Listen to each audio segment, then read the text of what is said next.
Hey, what's up? It's your boy Grizz from cypherstyles.com and Street Dance. I'm going to teach you how to do the coffee grinder. You might also hear this called the ball and chain, propeller, sweep. It's got a lot of names, but let's just get right into it.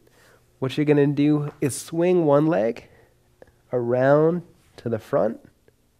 Bring your hand up and down so you can swing it through.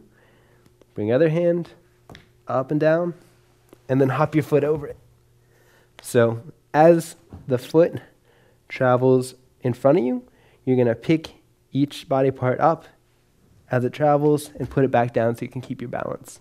So hand up, hand down, leg up, leg down, hand up, hand down, hand up, hand down, leg up.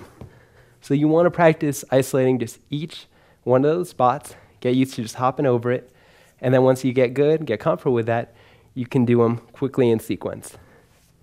So again, you're forward in kind of a crunch little push-up, leg travels, and you want each body part hopping over that moving leg. So hand up, leg up, try a little faster, hand up, leg up, full speed, back to center. One thing you can do, practice the move in socks.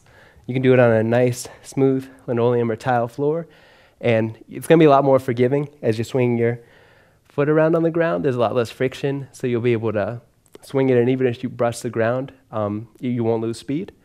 And like I said before, just try to isolate the different parts, and the slower you practice, the faster you'll get good. So let's try it half speed with a nice slow count, and then we'll do it full speed to the music. We'll go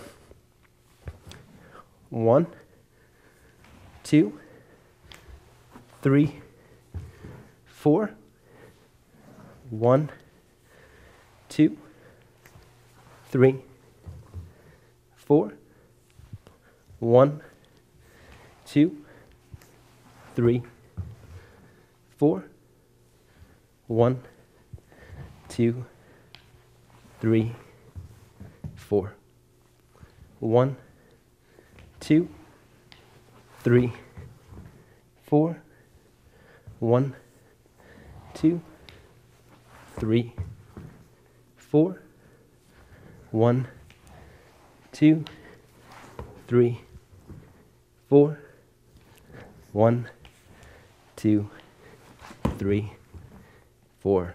All right, if that felt good, let's do it full speed to the music. If you need a little bit more time, run through the lesson again. When you feel like you're ready, let's do the whole thing full speed.